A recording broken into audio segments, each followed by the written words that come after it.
শরিয়তের মধ্যে মতভেদ করে দলে উপদলে বিভক্ত হওয়ার কোনো সুযোগ নাই, যেটা সূরা রোম 32, আনাম 159, মুমিনুন 53 আর সূরা 13 নম্বর আয়াত দ্বারা প্রমাণিত। তাহলে কেন আমরা কি মুসলিমরা নিজেদেরকে হানাফি, সালাফি, আহলে হাদিস, মালিকি, শাফিঈ, হাম্বলি, শিয়া, সুন্নি ইত্যাদি বলে বিভক্ত করছি?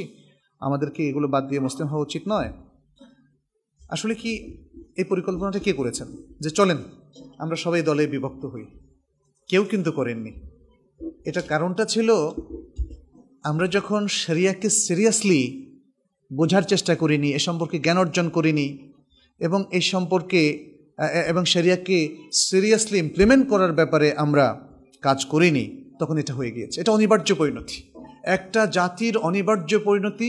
যখন সে ইসলামের পথ থেকে, শরিয়ার পথ থেকে বিচ্যুত হয়, তখন তারা বিভক্ত হবেই। এটার পরিকল্পনা লাগবে না, এটা পরিকল্পনা ছাড়াই হয়ে যাবে এবং তাই হয়েছে। পৃথিবীর কোনো এক দল দেখেন, কেউ কিন্তু ভাবেনি যে আমরা অন্যদের থেকে পৃথক হওয়ার জন্য দল করছি এবং এভাবে চলেন আমরা প্রত্যেকে বিভক্ত হয়ে যাই, এটা কেউ করেনি। তো যখন বিভক্ত হয়েছে, এখন এই যে উচিত নয়, ঠিকই আপনি ঠিকই বলেছেন যে উচিত নয়, কিন্তু উত্তরণ কি? উচিত নয় বললে কি সবাই এক হয়ে যাবে? হবে না। কোরআন এবং সুন্নাহর দিকে ফিরে আসতে হবে, শরিয়াকে বুঝতে হবে, জ্ঞানকে ব্যাপক করে দিতে হবে।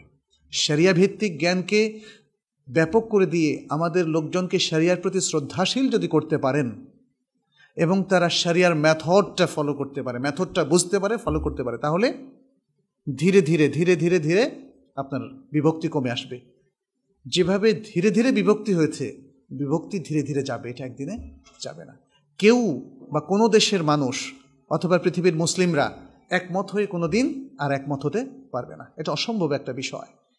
কিসের ভিত্তিতে একমত হবে? মেথডের ভিত্তিতে। সে মেথডকে জানার বোঝার বিষয় আছে, সেই মেথডের ভিত্তিতে প্রশিক্ষণের বিষয় আছে, সেই মেথডের ভিত্তিতে শিক্ষিত করার বিষয় আছে, এবং যারা শিক্ষা দিবে তারাও নিজেরাও সে মেথডটা জানার বিষয় আছে।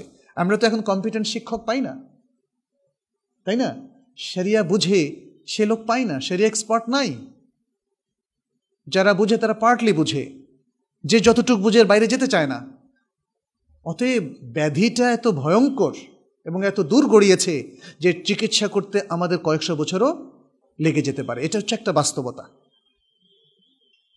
যদি আমরা বুঝতে পারি, হৃদয়ঙ্গম করতে পারি আমাদের ব্যাধিটা কি, এবং দাওয়াতের ক্ষেত্রে, তালিমের ক্ষেত্রে, শিক্ষার ক্ষেত্রে, প্রশিক্ষণের ক্ষেত্রে যদি আমরা পূর্ণ ব্যবস্থা নেই এবং আমরা যদি যেটা করা উচিত আমাদেরকে প্রশিক্ষিত এবং শিক্ষিত করার জন্য, সেই ব্যবস্থাটা নিতে পারলে এগুলো আস্তে আস্তে রিমুভড হবে।